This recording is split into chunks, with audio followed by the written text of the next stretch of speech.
Karajaw TV joins the Catholic communities around the world in the observance of this year's Holy Week. Holy Week is a time when we recall the events of Christ's passion, death, and resurrection, the greatest act of Christ to show His love for humanity. St. Paul says, Christ died for all, that those who live should no longer live for themselves, but for Him who died for them and was raised again. In the risen Jesus, life conquers death. This year's Holy Week is unusual for me and the rest of the world. We are still at the COVID-19 pandemic situation. I am stuck here together with the rest of the employees from my regular job, separated from their families as a preventive measure of the company against the situation.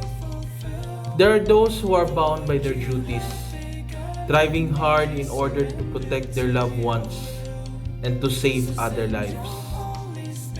There are those who mourn for the death of their loved ones, with the pain of not giving them the last respect and opportunity to bury them at their choosing.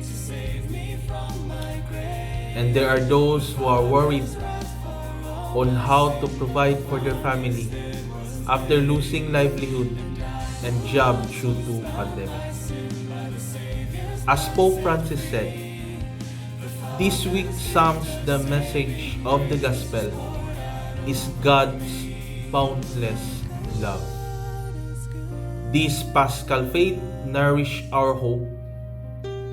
It is the hope of a better time in which we can be better, finally freed from evil and this pandemic. It is a hope. Hope doesn't disappoint. It is not an illusion. It is hope. Besides each other, in love and patience, we can prepare a better time in these days. Make a gesture of tenderness towards those who suffer, towards children, and towards the elderly. Let us try, if we can, to make the best use of this time. Let us be generous. Let us help those in our neighborhood who are in need. Let us look out for the loneliest people, perhaps by telephone or social media. Let us pray to the Lord for those who are in difficulty around the world. Let us remember that God's sacrifices are much more painful than what we experience right now. Always have faith. Faith conquers everything.